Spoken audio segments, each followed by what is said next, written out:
All right, so we back in Numbers, 24th chapter, the 17th verse. It says, "I shall see him now. I shall see him, but not now. I shall behold him, but not nigh. There shall be a star out of Jacob, and a scepter shall rise out of Israel, and shall smite the corners of Moab, and destroy the children of Sheth. And Edom shall be a possession, and Seir also shall be a possession for his enemies. And Israel shall do valiantly." It says, "And out of Jacob shall come he that shall have dominion, and shall destroy him that remaineth of the city." And when he looked on Amalek, he took up his parable, and said, Amalek was the first of the nations, but his latter end shall be that he perish forever. You see? That's why we go in the Second Ezra, the 6th chapter, right?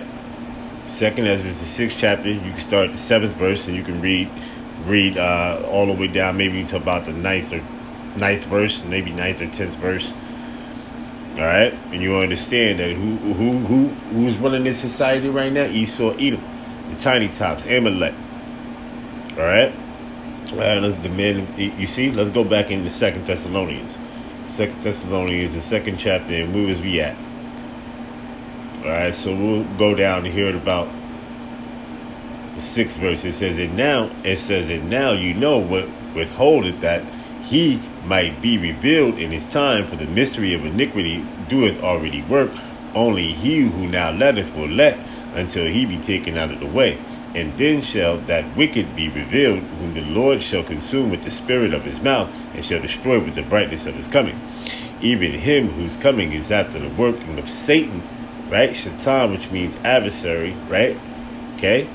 It says, with all powers and signs and lying wonders, right? Meaning his left hand miracles. See? All right? So let me get here. Revelation, right? The 6th chapter. All right, 6th chapter, and let's go to about the 4th verse. It says, and there went out another horse that was red, and power was given to him that sat thereon to take peace from the earth. And we know who this is, Esau, Edom. All right, and you go back into Genesis, right? His power is the sword. All right, and then he also has a great sword, which is the modern day ICBM missiles. Henceforth, why you got these two, right? You got NATO and the EU and Babylon going back and forth, right? See, the little horn, right?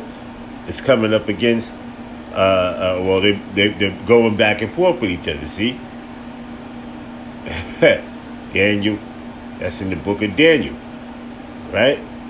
The clay, you know, partly strong, you know. See, so. It says, and that they should kill one another, and there shall be given unto him a great sword. That great sword is talking about the ICBM missile, the intercontinental ballistic missile, right? Isaiah 54:16. All right. You see, and that's going to be the end of this man's kingdom, right? Because his constituents, right? His counterparts, his European fellows, right, are going to shoot off missiles on this place, right, on Babylon the Great. You see? All right. So let's go here, right, because we was into this right here. So let's go into here. See, I got this video. Why RF safety needs regulation in the towers, right? So this is September 17th, 2025, right? So I'm going to let you hear a little bit of this.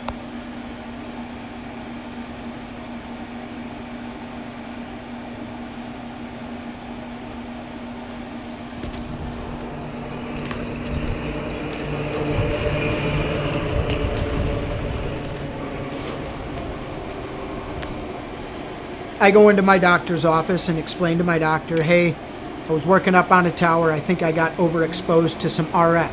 And my doctor's sitting there listening, like, okay, nodding his head. He closes the door to the room, and he looks at me and says, look, man, you're a tool, and I'm a tool.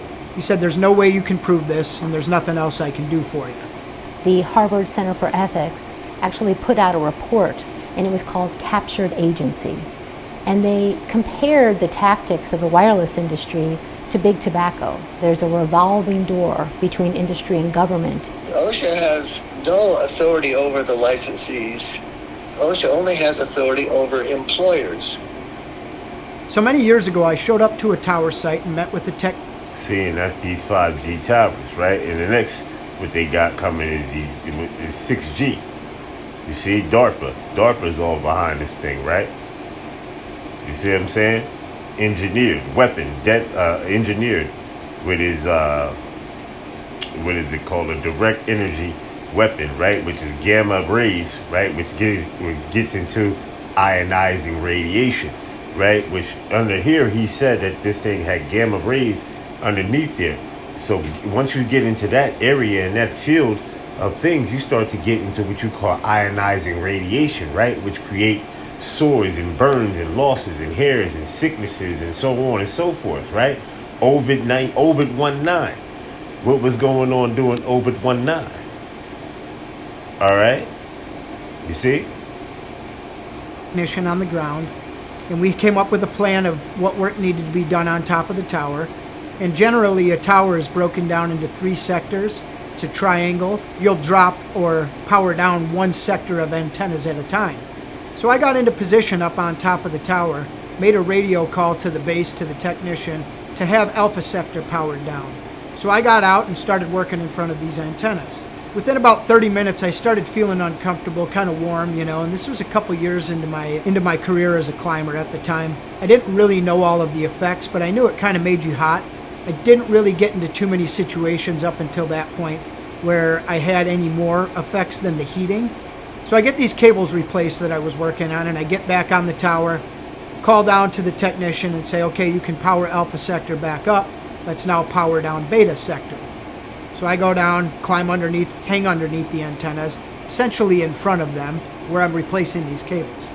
And similar thing, I'm working and just not feeling good, right? And I did this for the final sector, Gamma Sector. We get everything powered back up and I climb down the tower. And the technician working at the base of the tower proceeds to tell me, hey man, I kept calling in to have the antennas powered down and they kept turning them back on. And he didn't think it was a good idea to let me know. But at this point, I'm not feeling good. Just very scrambled thoughts. My brain just did not feel right. So the guy I was working with, I just told him, I said, hey man, you're gonna have to drive home. I don't feel right. So I hopped in the passenger seat. We drove the 3 hours home. And that night I called my company and told them what had happened and said, I'm not sure what's going on. My vision just doesn't seem right. My thoughts are just kind of fumbled and my brain just doesn't feel right, My company immediately said, hey, don't go to the doctor. Don't tell anybody about this. We'll pay you for the week. Just take the week off. You'll be fine and you'll recover from it. The next day, I just was feeling off. So I called my doctor and said, hey, I want to get checked out. Had an incident at work. Didn't really explain too much about what had happened.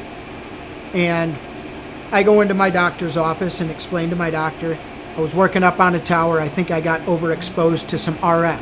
And my doctor's sitting there listening, like, okay, nodding his head. And he closes the door to the room. And he looks at me and says, look, man, you're a tool and I'm a tool. He said, there's no way you can prove this and there's nothing else I can do for you. Literally his exact words. So I just left his office. I went back home and just figured, okay, if the doctor doesn't see a problem with this, it must not be that big of a deal. And I'll probably recover like everybody else is telling me. But I was consistently put back in these situations where I'm out in the field getting exposed to RF.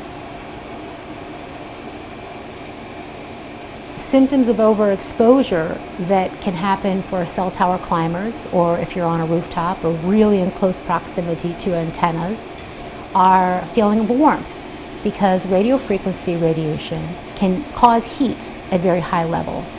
There can be a feeling of sickness, headaches, tiredness, lethargy that comes on. A metallic taste in your mouth is what has been described by people when they are really close to antennas. So my name is Theodora Scarrato, and I am director of the Wireless and Electromagnetic Fields. All right, so you brothers can go and watch some of that if you brothers want. Let me see if we got another video. All right, let's see what else we got going on. If not, we're just gonna shut it down from there.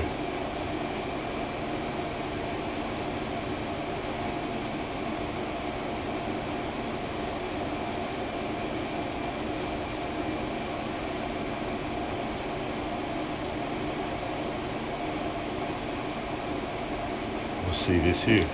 This morning, I will discuss the effects of exposure to radio frequency or RF radiation with a focus on cellular technology, because this technology has been the source of our greatest exposure to RF radiation over the past few years, or past few decades, actually. My primary focus will be on the biologic and health effects research related to increased tumor risk. However, I will also discuss other health effects which are far more common. See my website for more information about all of these topics. First, I will provide some background about cellular technology to provide context for the discussion of health effects. So how does cellular technology work? The country is divided up into small geographic areas called cells.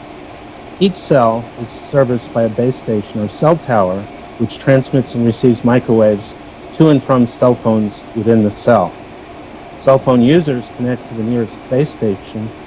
A lobbyist organization for the telecommunications industry estimates there were more than 400 million subscriber connections in the U.S. That would include laptops and tablet operations, and immune and circulatory systems employ lower and higher frequency microwaves than previously used. Also, for the first time, this technology employs millimeter waves, which are much higher in frequency than microwaves. Many new smartphones, as Senator Blumenthal charged in the U.S. Senate hearing last year with the FCC, we are quote unquote flying blind regarding the safety of this technology.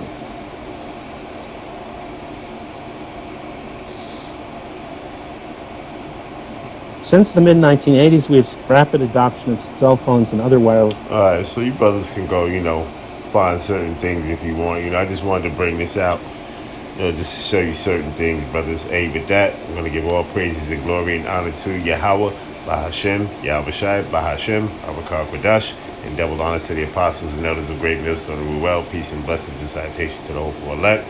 Bayah, Dalwadah, Dallas of David. Shalom.